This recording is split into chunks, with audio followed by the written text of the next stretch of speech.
It's Rob Lacane. I'm from the Homes England Local Government Capacity Centre, and I'm delighted to welcome you all to our first summer learning programme.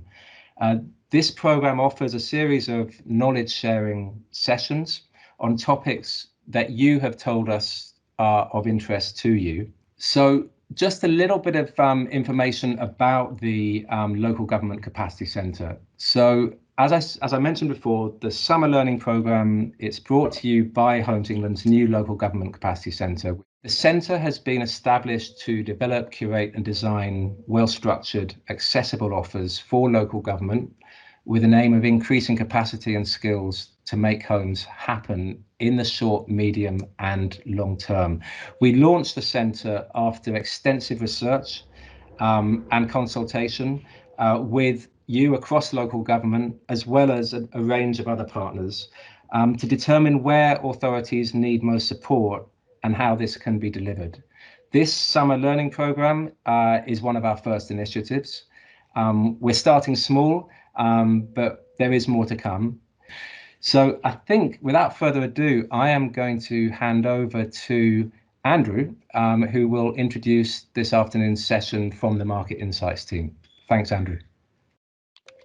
Thanks, Robert. I'll maybe just start with introducing myself and letting Imran introduce himself as well. My name's Andrew McWilliam. I work in the research and analysis team at Homes England. Have done for just coming up to 2 years now. And I lead on the Market Insights workstream for the team and for Homes England. I previously worked at Manchester City Council for a number of years before here, but most recently there in their research and intelligence function as well, focusing on the housing market and property market data. Imran, do you want to? Thanks, Andrew. Good afternoon, everybody. My name's Imran Hashmi. So I'm an economist in the research team here at Homes England. Joined the agency around 6 months ago. Prior to that, I spent 6 years in an economic development consultancy.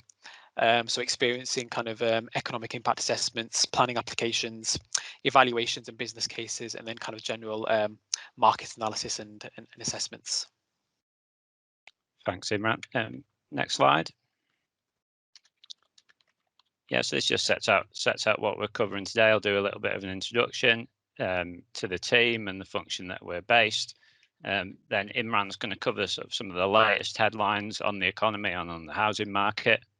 I'm going to take you through, following that, some of our sort of more granular and topical analysis. I'm going to look today in particular at house prices, which in the headlines significantly at the moment, and some of the sort of more qualitative work we do on partner intelligence as well, which sits alongside this sort of more data-driven, more macro analysis that makes up much of the presentation. And then Imran's going to finish by looking at the sort of forward look, some of our forecasting work, and then we're going to cover some questions as well and feedback. Next slide. Next one. Yeah, so we're this is the research analysis team at Homes England. We're quite a small team, 6 members, including a couple of economists and research and analysis specialists. We're really about that sort of providing that evidence to underpin case and decision making across the agency, really, and we're a resource for everyone. We sit within the Markets Partner and Places Directorate. As I said, we provide that support to colleagues across the agency in a number of different areas, including affordable housing, including help to buy, investments, developments.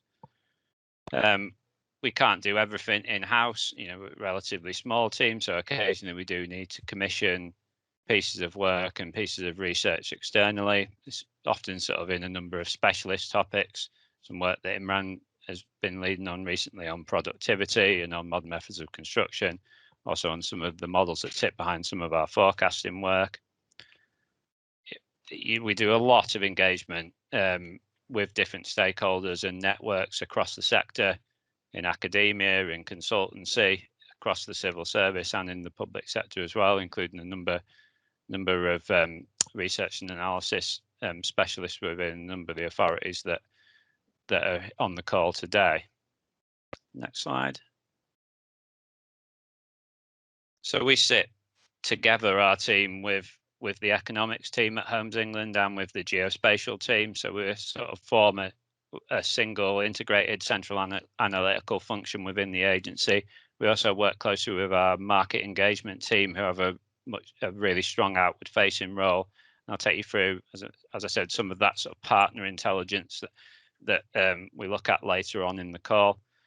The function really offers a sort of an end-to-end process, really, about how we can use analysis and insights to support decision making, business development, that case for intervention, enabling delivery, and what I think is really important is that sort of learning aspect to it.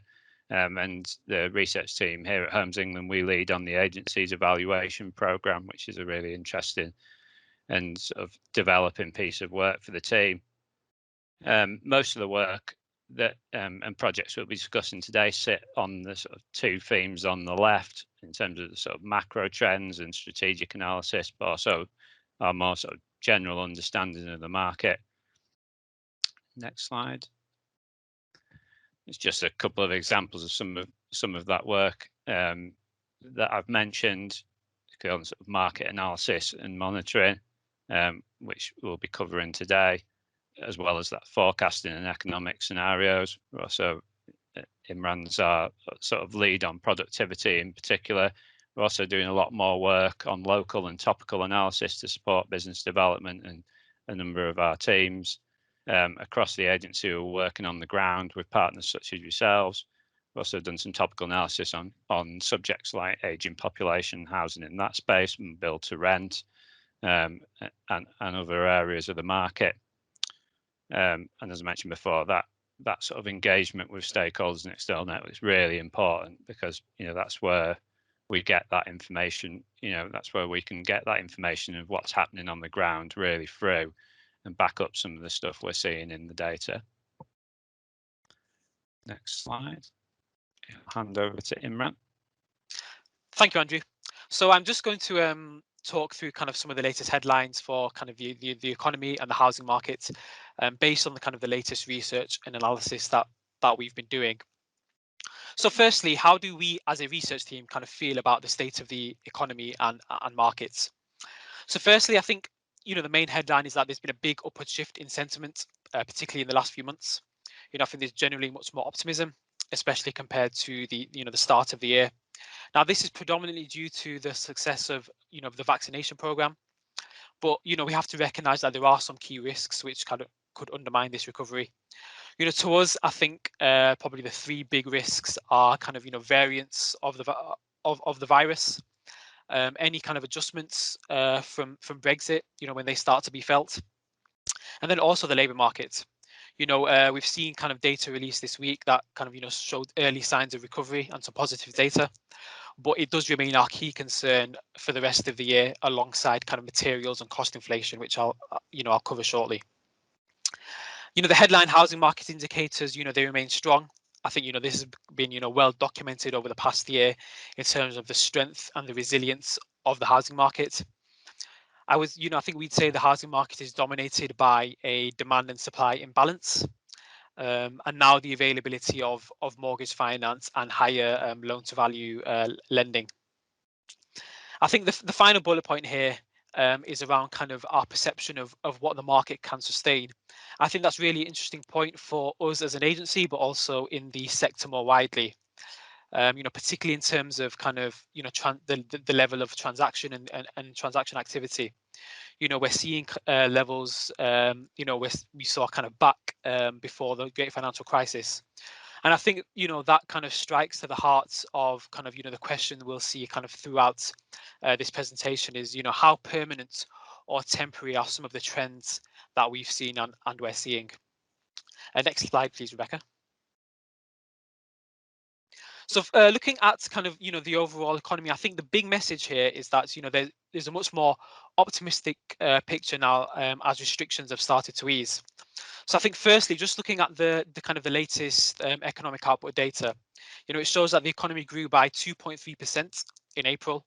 That's faster than expected and is the third consecutive month of growth. So the economy is now around 3.5% smaller than it was pre-pandemic back in February 2020. This growth has been driven by, by the service sector as a result of, the easing in restrictions. So that's non-essential shops, outdoor hospitality, and domestic accommodation.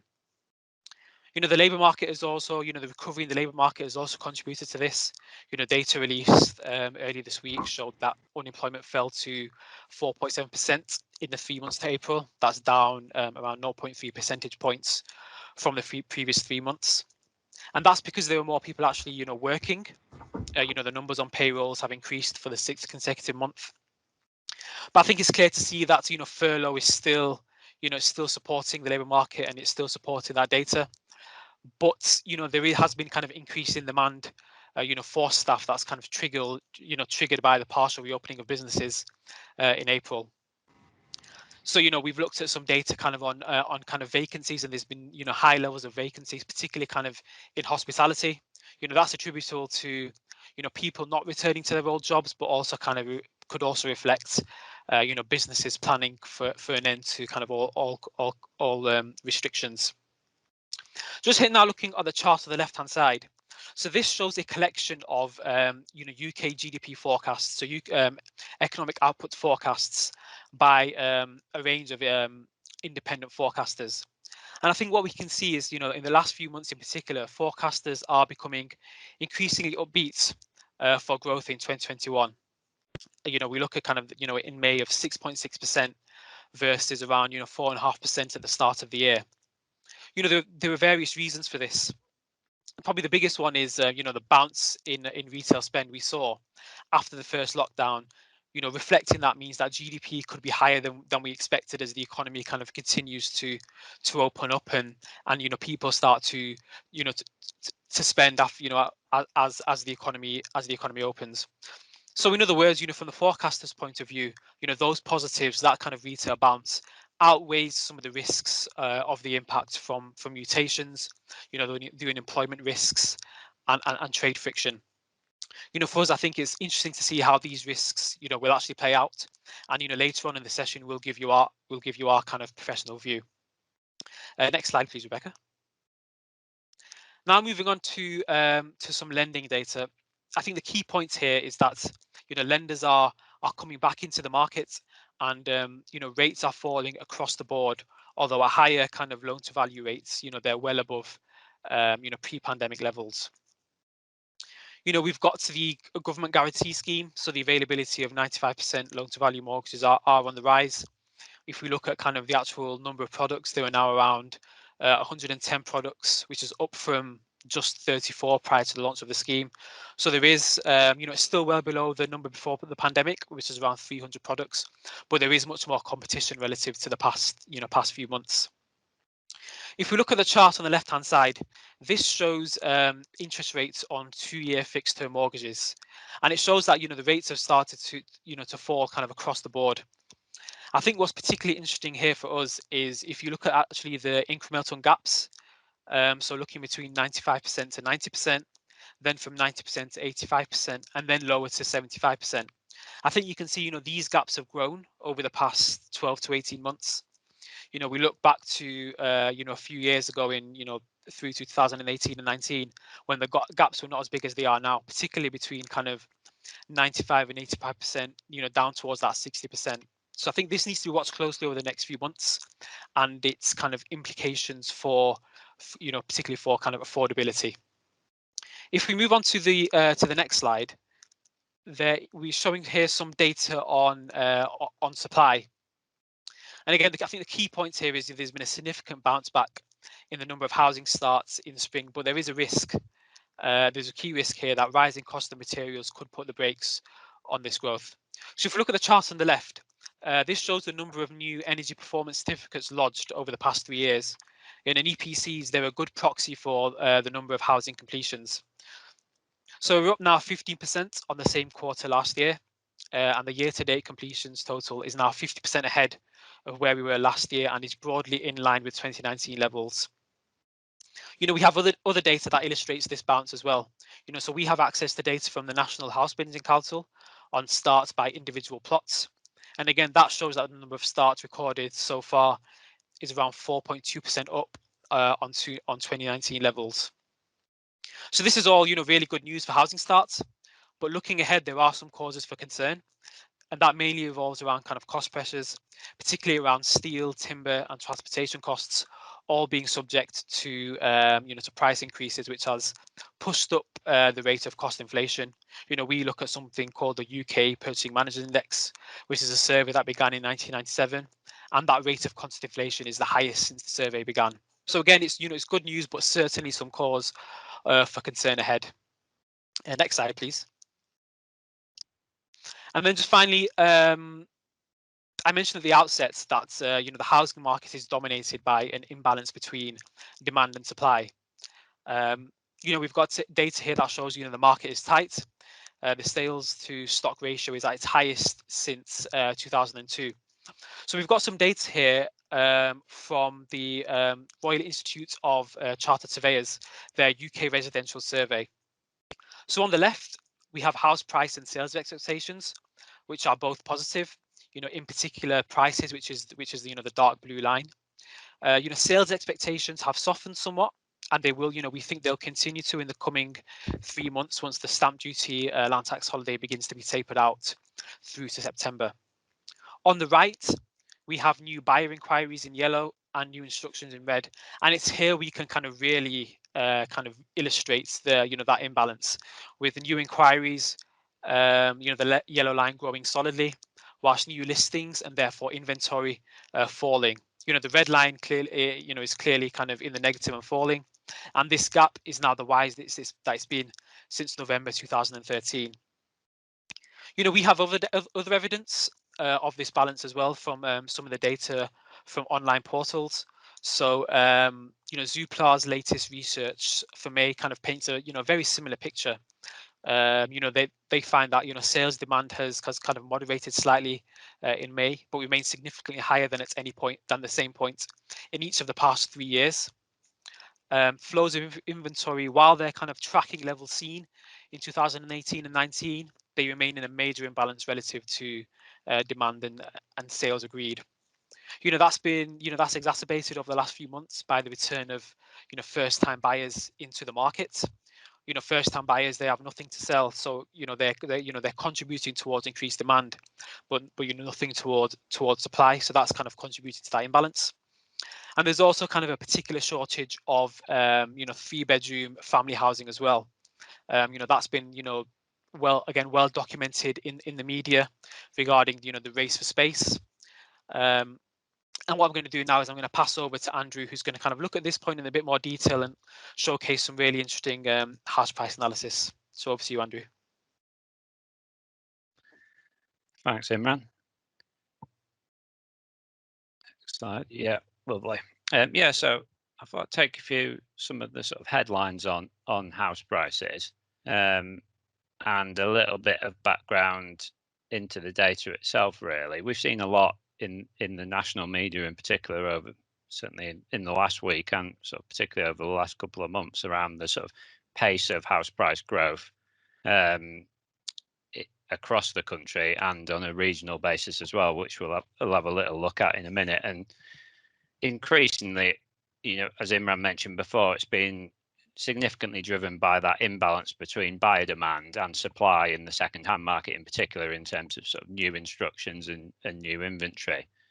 The extension to the stamp duty holiday, which obviously originally ran to the end of March, so no tax levied up to 500,000 up to the end of March, has now been extended to the end of this month, to the end of June, so still no tax levied up to 500,000, and this is going to taper away for the next 3 months to 250,000 until the end of September, and that's clearly playing a role in house price growth in terms of obviously that saving that buyers have got at the outset. But we think there's a number of other factors at play which might sort of whilst maybe the pace of growth might start to slow, it might keep house price growth a little higher than was previously forecasted, even sort of 6 to 9 months ago.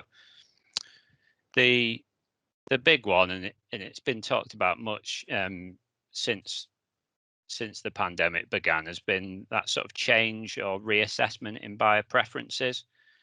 Talked a lot about increased demand for larger properties or slightly different types of properties. Suburban and semi-rural locations in particular, we've seen a big bounce in demand, and they've seen some pretty strong growth. Also, I think worth referencing is the sort of timing of house moves amongst various buyers.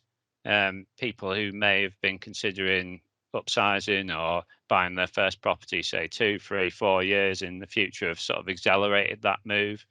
Thanks to COVID, COVID has accelerated a number of trends across a number of sectors, but certainly has sort of pushed people towards sort of moving that. There is a sort of a general talk that once the sort of economy becomes more open and restrictions are relaxed, people will get a little bit bored of housing and they might sort of move on to other things. But you know, it's definitely sort of increased that sort of appetite and interest beyond, we think, beyond just the tax saving.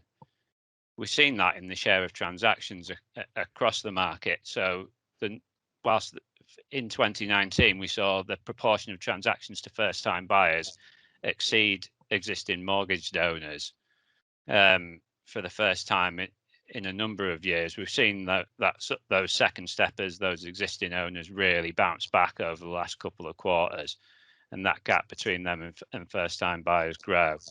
That in part will have been due to restrictions in higher LTV lending last year, which is coming back, as Imran has said, and we have seen a little bit of a bounce of first-time buyer interest in the last quarter. We definitely still expect that rate and pace of growth to moderate as the stamp duty holiday and the impact of the stamp duty holiday begins to fade. But higher prices, and in particular expectations of higher prices, could fuel further rises quite potentially. And there's a knock-on effect on affordability, which I'm sure will be of interest to most people on this call. And that's something we really need to keep an eye on over the next few months to see whether this is a short-term trend or whether it's sustained. If it is sustained, we need a lot more work will be on that impact on affordability in the market. It's worth referencing just the type of data and the sort of data that we use here in terms of house prices. So you'll see the chart on the left-hand side, which covers a number of different indexes. They report house price data at various different stages of the sales process, and they're all useful, but in slightly different ways. So we've got the Rightmove house price index, which reports asking prices, which is one of the first sort of to be released and available. That's usually several weeks ahead of the Nationwide and Halifax index, and they report based on agreed prices at the mortgage approval stage. And then finally, we've got the ONS index, which is the official UK house price index, which is based on the final price, the completion of the transaction, and that's usually around sort of 6 to 8 weeks later, although at the moment, without going into too much sort of detail on it, it's the time lag on transactions is slightly higher at the moment, in both but due to the volume of transactions going through the system and the change in the way that the land registries had to work since COVID. So the ONS index is based on a lower proportion of transactions each month than it would be in normal times, which means the index can be slightly more volatile, particularly if you were drilling it down to local authority level, for example. They're all very useful in their own right, and they're all what's worth mentioning about these is that they're all mix adjusted, so they're all in some way, so they're all weighted to reflect the mix of dwellings in the housing stock, and they're designed to reflect market values. So that's particularly useful when you're wanting to look at a change in the overall value of housing stock over time, as opposed to just sold homes. You can access through the ONS's house price statistics for small areas release, you can access the average price paid for sold properties over a rolling 12-month period, and that's useful for looking at that data on sold properties as well. But yeah, so next slide, please. What's quite useful in terms of the ONS index and the house price index in particular is how it can be broken down. So It can be broken down by regions, which we've done here, but also in other lower level geographies. There's a number of sub-regional geographies in there, a number of our combined authorities. There's also every local authority area in there as well. It can also be prices and average prices and growth can also be broken down by product type. So we can look at detached, semi-detached, terrace, flats, new build products or existing properties as well in there. And we can look at different buyer profiles as well in terms of first-time buyers and existing buyers as well. So there's a lot of opportunity to work within the ONS House Price Index and to do different pieces of analysis as required. Looking here specifically at the regional data in this case, we've seen a real strong growth across the regions in the north. There's been, with the online portals have recently been provided some data on this, and that sort of time lag between the listing and the sale of properties in these regions in the north is sort of shortened significantly. And that imbalance we talked about between demand and supply is most prevalent in these northern regions, which have, I think we've seen Yorkshire and the Humber, North East and North West, as well as parts of the Midlands as well, to be fair. We've seen the prices grow significantly faster than the average, albeit obviously the house prices in those areas are significantly lower than that in the south east and London, which have seen the sort of lowest growth. That London gap in terms of demand and supply is not so great. That's particularly driven by central London in particular, we think, whereas there's been a switch to demand to more rural and locations and slightly larger properties in outer London and beyond. Also, the recent stamp duty surcharge on non-UK residents has also had an impact over the last month or two on London prices as well, potentially. Although we do think that London might surprise in the second half of the year as people start to return to the capital, and although maybe the rate of growth perhaps won't fall at the same rate as some of the other areas of the country, which are possibly already reaching their peak. Albeit, obviously, in terms of overall prices, London already much higher than other areas of the UK, and saw much higher growth after the 2008-9 recession. Next slide. It's a little bit of interesting analysis here from Savills on the prime market, which sort of is worth picking up, which sort of follows some of those trends that we talked about, particularly on London there, in terms of sort of central London houses and flats, and that lack of international travel has really restricted that overseas buying activity in those markets, leaving them to rely on domestic buyers, and that's clearly shown in the data. Whereas those sort of coastal locations, those prime rural locations, and other regional areas have shown really, really strong growth still in that market in particular. And that sort of echoes some of the data we're seeing across the whole of the market in that area as well. Next slide, please. The other thing that we've been looking at quite closely is the gap in house price growth between different products, which has been seen very much as sort of an evidence of a change in buyer preferences across the market.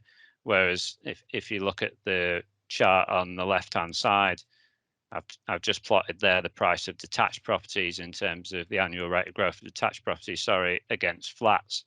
And sort of over the 2 or 3 or 4 years sort of preceding the pandemic, the sort of rate of growth was reasonably sort of similar, albeit sort of slightly slower in terms of flats in the sort of 2 or 3 years before, but that gap's widened quite significantly. So we've seen detached properties and semi-detached properties growing at circa 10% over the last couple of months, whereas flats sort of more around sort of that 4 or 5% sort of mark.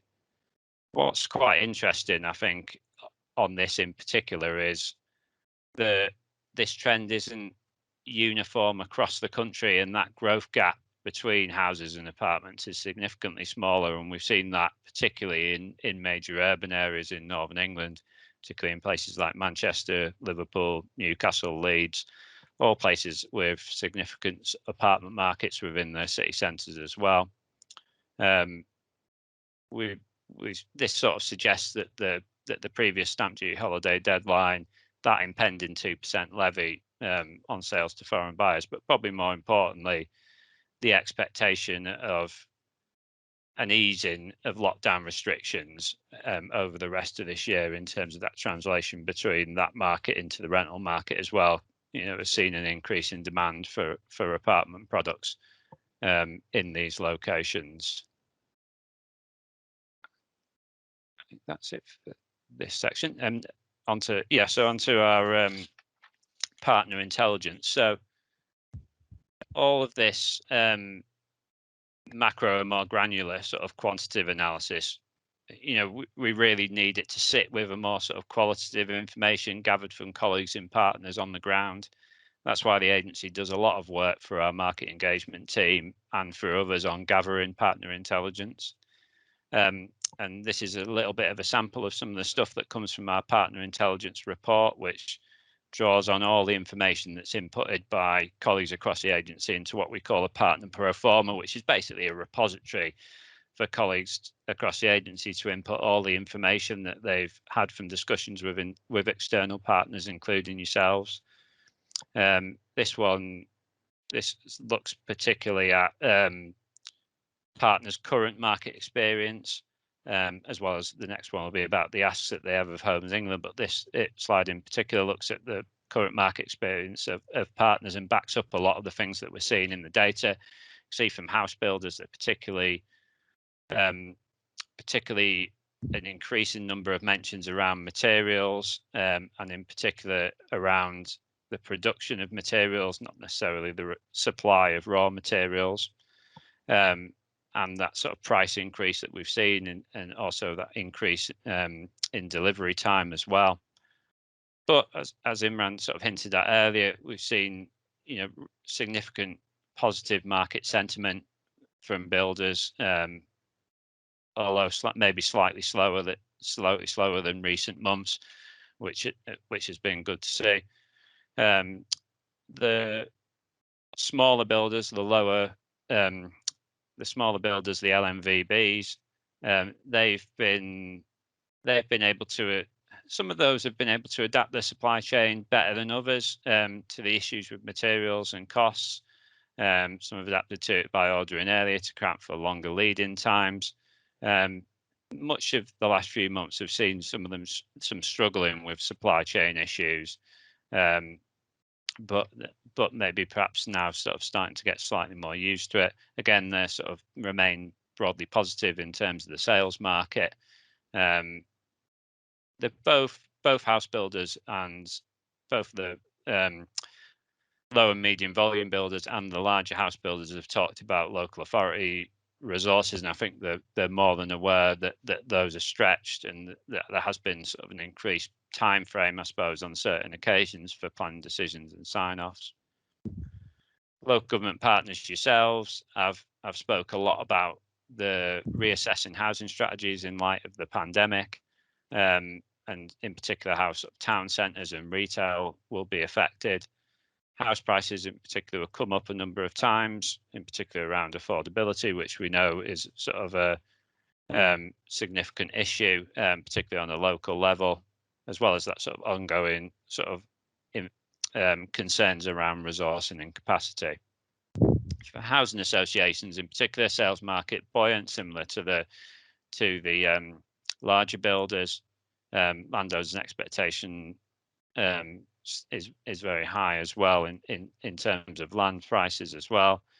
They've picked up labour shortages. It's not something we've had as much, and materials are sort of dominated, but it's still there, potentially of an issue going forward as well. And then more general talk about how active the land market is at the moment and how competitive it is. Again, mentions of materials, but also in terms of build to rent, is doing particularly well at the moment and continues to be quite a popular tenure. And then the last slide in this section next. Yeah, so this just sort of looks about some of Homes England's asks from partners. In particular, we've had several requests recently for information on the First Homes Initiative and the new Affordable Homes Programme in particular.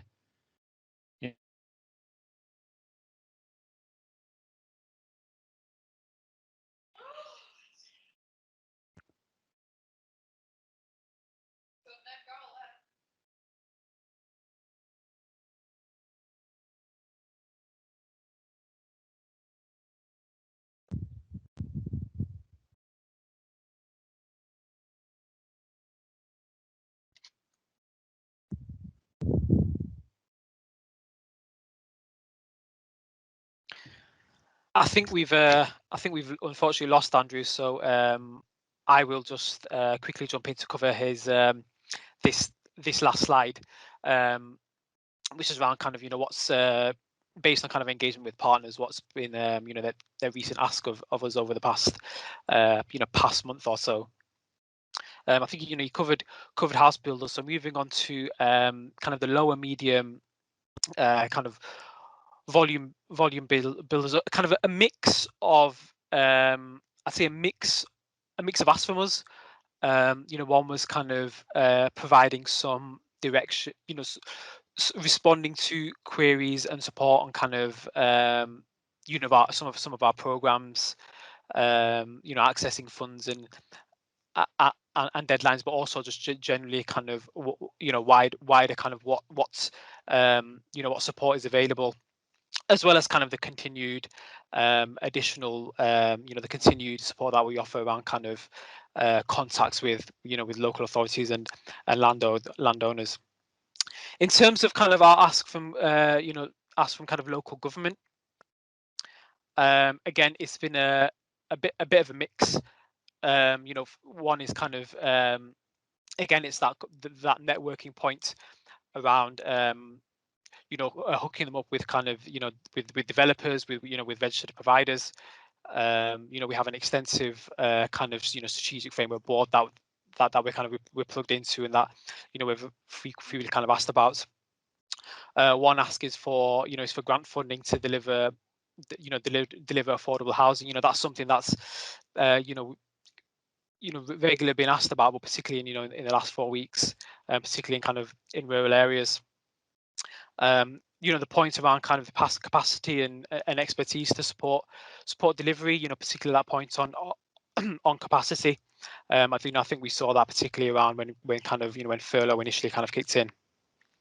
And then finally, from for housing associations, a lot of it is around kind of providing kind of sessions such as this, so market information, market intelligence, opportunities, much more kind of business development focused. But it's a frequent ask from housing associations, and I suppose recently, especially kind of with the topic of around kind of leveling up and regeneration. There's a lot of interest in kind of how Homes England can kind of support them in that kind of in that agenda. I think Andrew, was that the last slide of this section, or did you have one more? No, that was everything. Thanks, Simon. Sorry, I just cut out. I don't know what happened there. The computer was completely shut down. No problem. But I think we might be moving on to some questions now on that section, or are we covering them at the end? I think we'll cover them at the end, Andrew. Yeah, no problem. So now just taking a forward look, at various points in the session so far, kind of Andrew and I have alluded to kind of issues to consider and things we're keeping an eye on going forward in the short term.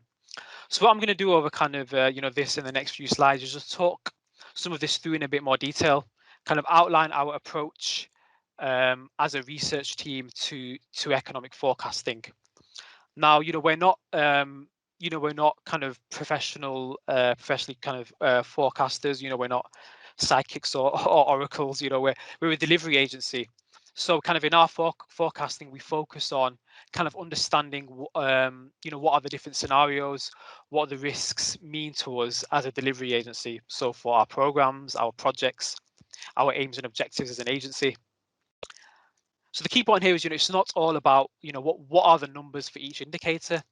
That's important, but it's much more about, what's the story for different scenarios, what is the logic chain and implication then for different areas of the business. And it's this first part, the what's the story that I'm really going to focus on in the next few slides.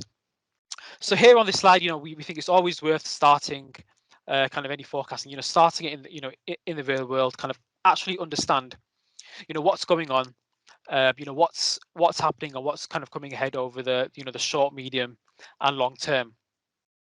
And I think, we've managed to do well to talk, to avoid talking a lot about, variants and infection rates, but we do have to touch on it a little bit here. We have to recognize that, the emergence of variants, currently the Delta variant, that could cause delays in economic recovery, in some areas, and we've seen that kind of come to fruition with kind of the delay of the full reopening. We have to recognize the economy is in a much better shape now than it was in the first slump of 2020. And the vaccine program has rolled out apace. It appears successful so far, but I think there's always the risk that a vaccine-resistant variant does emerge.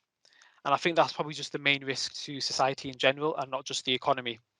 So I think that's probably, generally just, the key risk that we have to factor in to any kind of scenario or forecasting. Looking at the timeline here at the bottom of the slide, I think that's our view of kind of important markets-related events that are coming up over the next year. To summarize and just pick out a few key points. We've talked, I've talked a lot about kind of the labour market, and furlough represents, the end of furlough represents kind of a big risk. We've outlined today some of the recent positive news on labour markets, but there's a risk to kind of how the end of furlough will play out amongst different age brackets, amongst different occupations and different sectors. And we think, the health of the labour markets kind of post furlough will give a very good indication of the longevity of the economic recovery. The stamp duty and the end of the stamp duty land tax holiday and the impact this will have on demand, transaction and prices is something we have to consider. And I think this in particular could shed light on the the extent to which some of the changes in the housing market are temporary or more fundamental. And I know there's been a couple of questions asked about that in the chat, and we'll discuss that in the Q&A section. And then finally, we have events such as the end of VAT cuts for some hospitality industries and the end of kind of mortgage holidays. So kind of knowing when what these events are and when they're coming up kind of better helps us tell a story of kind of what our forecasts mean in terms of the context of a real world time horizon and real kind of upcoming events. So if we go on to the next slide, please, Rebecca. What I've shown here on the left are essentially our kind of economic outputs, our GDP forecast for March. And we have kind of a central scenario and then an upside and a downside scenario. Now, these are based on OBR's forecasts. So these are from March.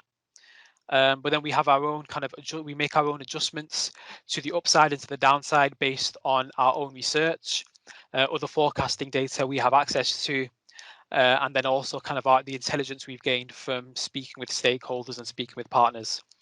So we're actually in the process of producing our new forecasts for the next quarter. So as I talk through the various scenarios, I can share kind of how our thinking has moved on from this position, and we'll be really kind of interested to hear your thoughts as well.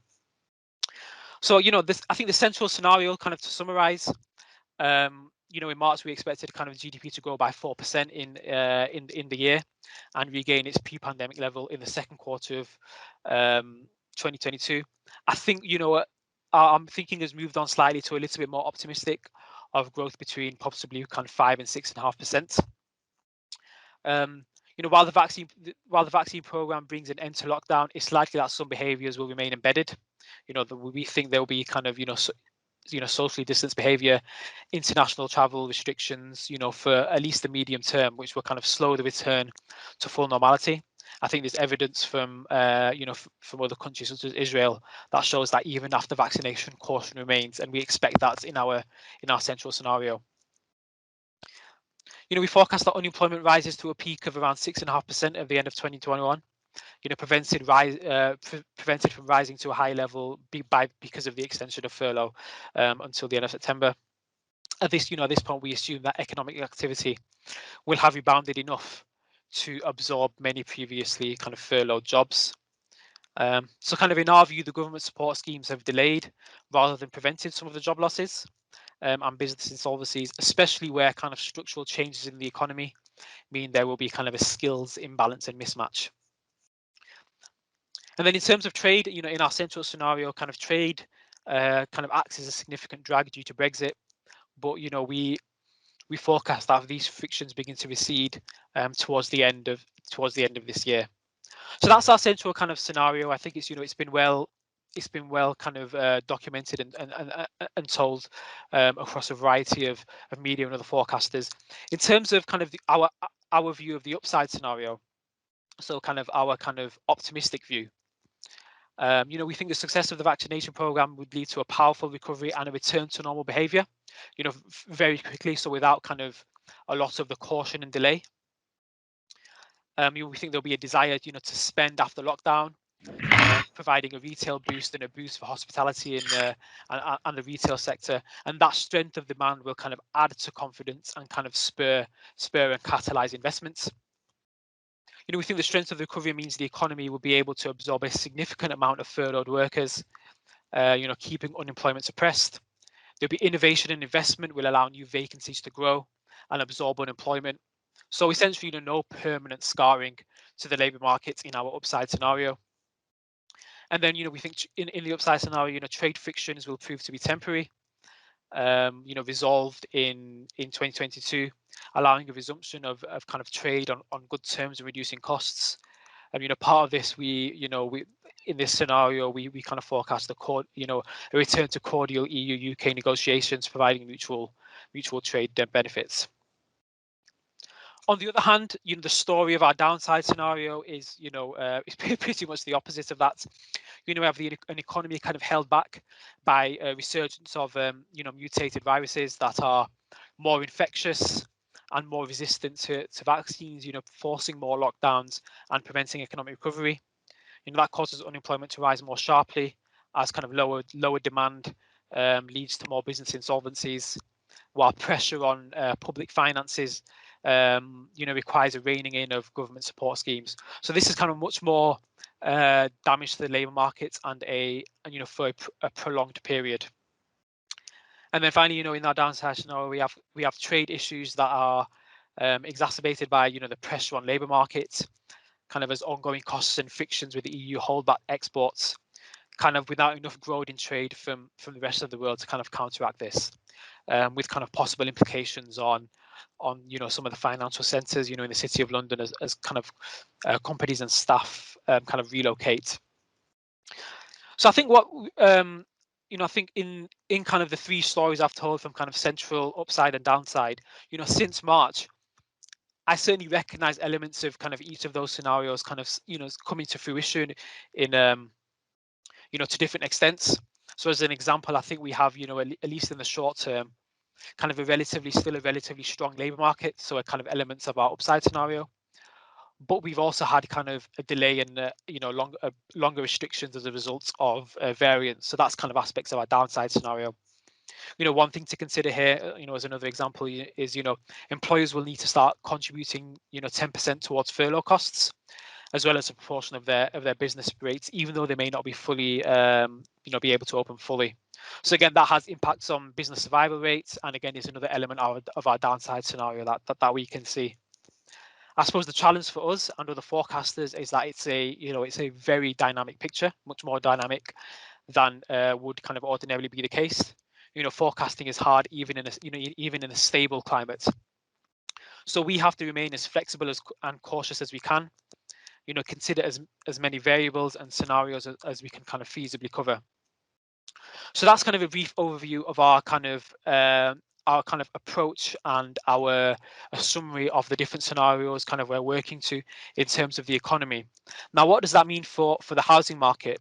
So on the next slide, excuse me, I've set out kind of in that same consistent way kind of 3 different scenarios that we see for the housing market. So in our central scenario, we see the housing market as it has been doing, supported by the extension to the furlough scheme, the extension to the stamp duty land tax holiday, and the new mortgage guarantee scheme. So all these have, we thought they would provide more support to the housing market and, importantly, confidence.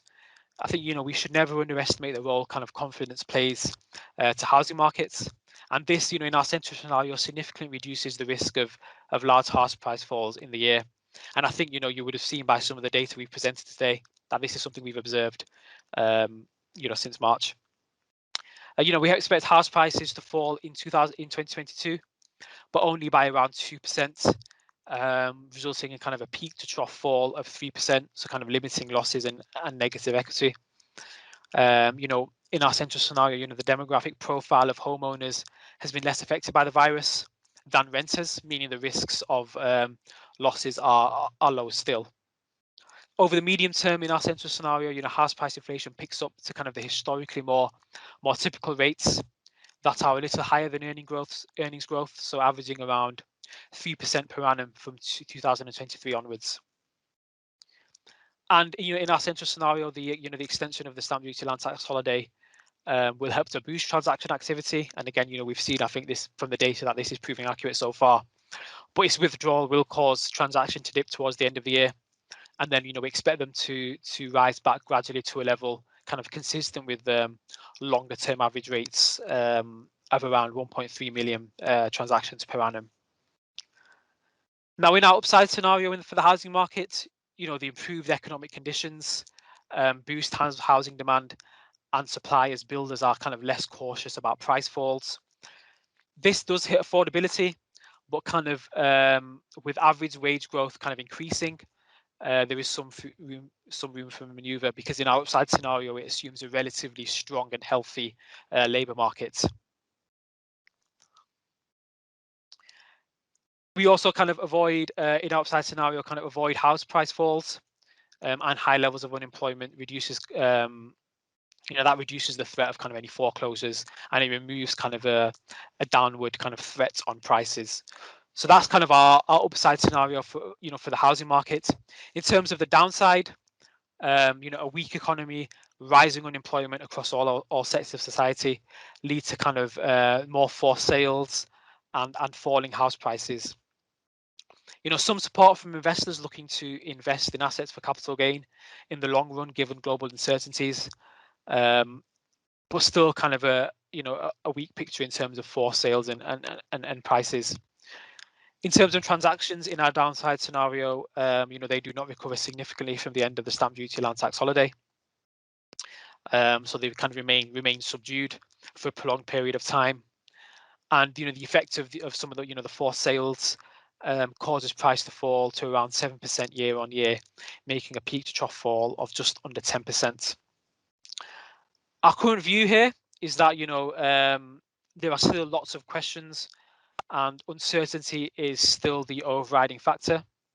I think the key questions probably we have, and we'd be happy to share some of our answers to this, because I know I've seen that you have similar questions as well, is what is the hit to affordability, particularly those kind of disproportionately impacted by COVID-19.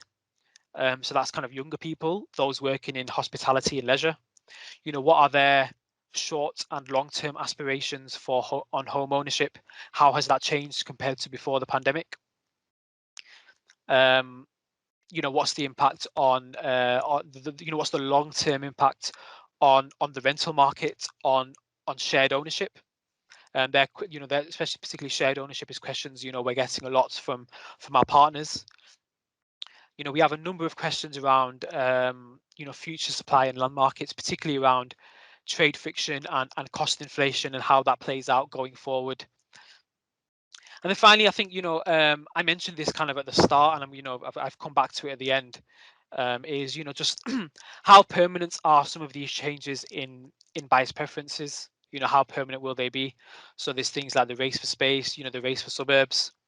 It's still very difficult from the data to understand how permanent those are. I suppose we all have our our thoughts and opinions, and we can give our a professional opinion, but I think there's still a lack of data to really understand how permanent some of those changes will be. So I think that that wraps up our our view of the future. I hope it was a healthy mix of optimism and caution, with us asking and thinking about the right questions for us as a delivery agency. I've said we're really interested to hear your views, and I'm now going to hand over to Rob to introduce some questions. Thank you very much, Imran, and thank you, Andrew, both for the insight you shared over the last hour. I'm going to introduce my colleague Sarah now, who's been monitoring the chat throughout the session and been compiling the different questions that have been appearing throughout the last hour. So over to you, Sarah. Perfect. Thanks, Rob. Okay, so we have a question. Do you have any feel for what the long-term impact of increased home working might be on the housing market? Are we likely to see more movement from cities out to towns and more rural areas as people don't need to be located geographically close to where they work? Or do you think it's a short-term blip? So I'm sure both Andrew and I have views and feelings on this. So I'll give my initial thoughts, and then Andrew can jump in. I mean, firstly, it's a great question, and I think it strikes to one of the hearts of the questions we've had in throughout the presentation. I don't think it is a fun. There's lots of headlines around it being of a fundamental shift in the market. I don't see that necessarily as the case. I think there will always be the the attraction of cities, and and the benefits that can bring. So I don't think there'll be. I think there'll be those. There will be an effect. Space has always had a premium, and I think maybe that premium is a little bit higher. But I think in many cases, that choice will be dictated by affordability and availability. I think those two are going to be a bigger factor, especially amongst first-time buyers. Now, I suppose a follow-up question is, I suppose, what is the implication for that on different products in terms of flats versus versus houses? I think again there's been commentary around the traditional route into home ownership is from a flat, then into a smaller house, and then into a bigger house. Are we seeing people jumping that initial stage and then going to houses? Again, my feel is that will just be dictated again by affordability. So yeah, that's my feelings. I don't know if you have anything to add. I'm sure you have something to add on that, Andrew. Yeah, no, I'd agree with that, Imran.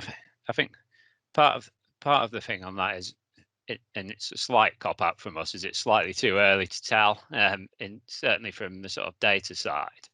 But the other fact is, as quickly as the pandemic came, and as quickly as people changed the way that they lived and the way that they thought about where they were going to live, once things, if restrictions continue to ease, that those markets could come back quite quickly, particularly sort of city centre markets with high proportion of rental properties, with a sort of a tenant profile which is quite fleet of foot. Once those sort of office markets sort of reopen, but the fundamental reasons for living in Liverpool or Manchester or Bristol city centre, for example, all sort of remain really in place as far as we can see, albeit people, as Imran said, may start to consider the type of moves or the type of properties that might be looking at in the future, and they maybe might start to think about making those moves perhaps slightly earlier than might have done previously. But we've seen it. There's a couple of questions about rental market data that we might come onto in a minute. But we've seen a decent bounce back in demand there. In anticipation of the COVID restrictions easing. So when things start to get back to some sort of normality, you'd expect some of those markets to bounce back as well. But yeah, I'd agree generally with what Imran's covered there. Perfect, thanks. Okay, next question. Do you have a feel for potential impact of the new first homes on the housing market? I think obviously we've had the announcement of the 1,500 of first home pilot over the next year or two from the Secretary of State recently confirming that pilot. I think the thing to be said from our perspective on that is it's still very much a learning process for us. The pilot is about learning about first homes, about what place it's going to take in the market, about where it's going to fit in developers' business models, about how the local eligibility checks are going to work for local authorities, about lenders' reaction to it in particular and the mortgage products in that space. But most importantly, it's about the customers here and about customer demand and how that plays out. What we need to see, I suppose, is how that works in terms of its comparison to other affordable home ownership products and to the wider market as well. So there's still a lot to learn, I think, from my opinion, in the first home space. Albeit, I think the product itself seems like something that certainly seems like something that could be popular. You just need to see how it fits within the wider sort of market in terms of affordable home ownership, really, and how it operates longer term as well, beyond the sort of pilot.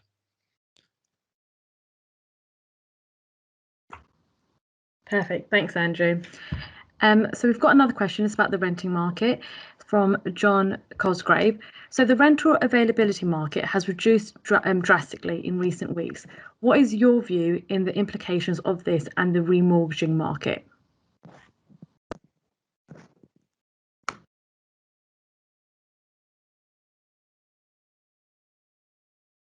On rents, yeah. So there's definitely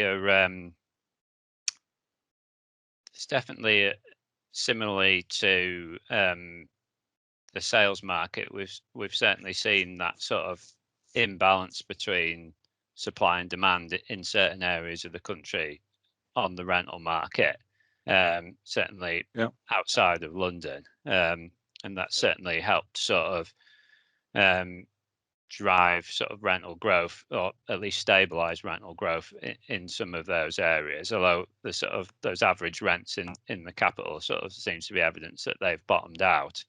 We've also seen some falls or sort of slower rates of growth in places like Leeds and Manchester as well, and Birmingham, where sort of rising stock levels had sort of put a little bit of downward pressure on rents as well.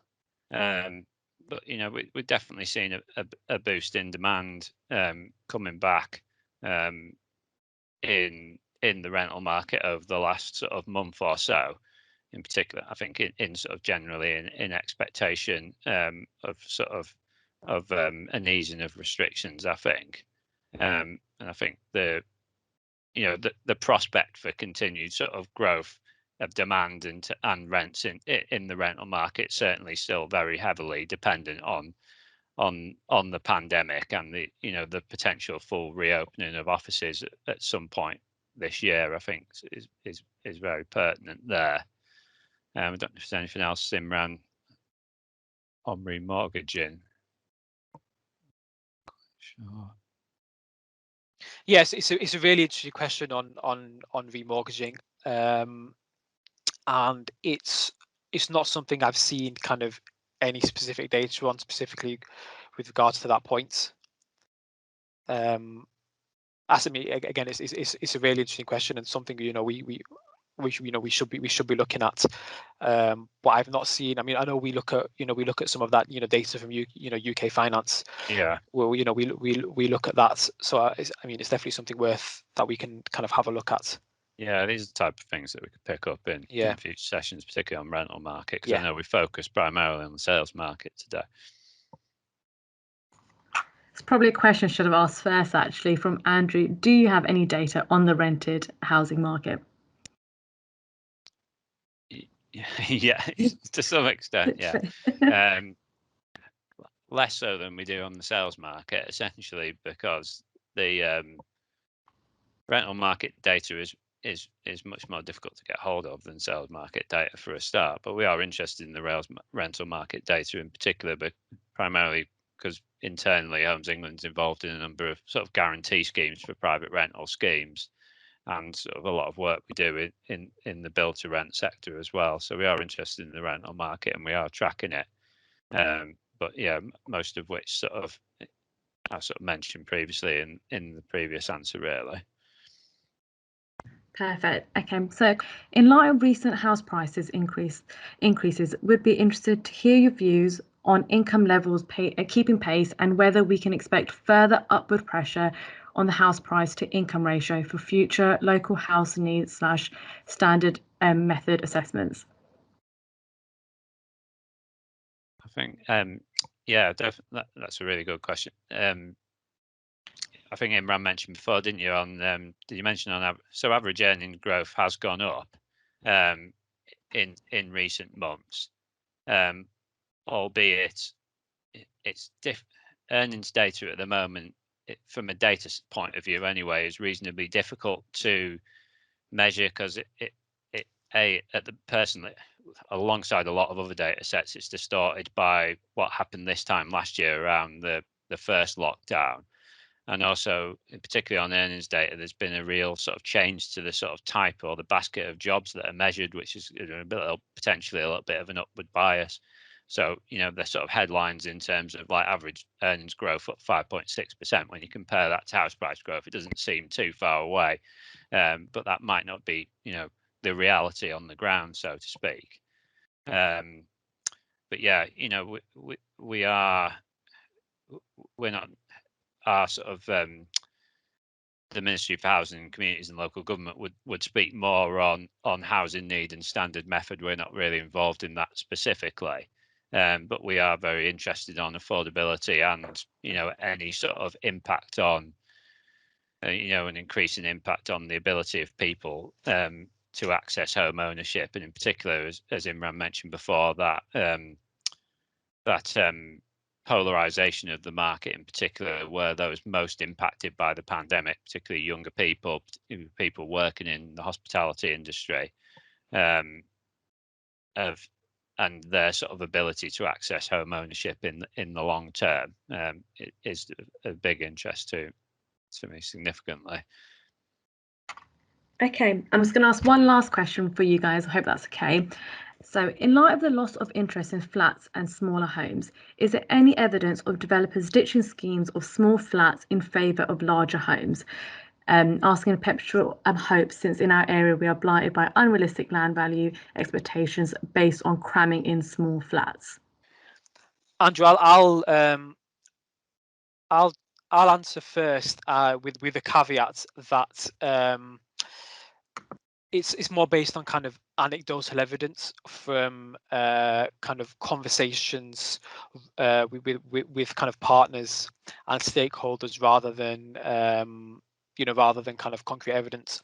What I would say is I wouldn't necessarily say ditching those schemes. I think there's a much more of a kind of focus and consideration on design. You know, I mentioned the point around there'll always be a space for, you know, there'll always be a premium for, you know, for space and design, and I think, you know, that's only kind of increased during COVID, as we spent more time at home. But I think now there's much more of a real focus on design, and, you know, we in Homes England are doing lots of work on, you know, on design, on sustainability, on the kind of future home standard. So I think kind of anecdotally, there's much more of a focus on it. I suppose whether that translates itself into you know, a reduction in kind of those, you know, those schemes of kind of very kind of, you know, dense dense flats in favour of kind of larger homes. I think that's you know, this stage we don't have the evidence on it. It's a bit early to say, but that's certainly kind of anecdotally based on conversations and speaking with partners. Okay, perfect. Thank you. Thanks, Sarah. So I think that just leaves me to say thank you so much for everyone for attending, and in particular Imran and Andrew for sharing their insight over the last 90 minutes. And to my colleagues Sarah, Rebecca, Victoria, James, for doing the behind the scenes work to make this so seamless. And please do, we hope to see you again at one of these sessions in the near future. Thanks again.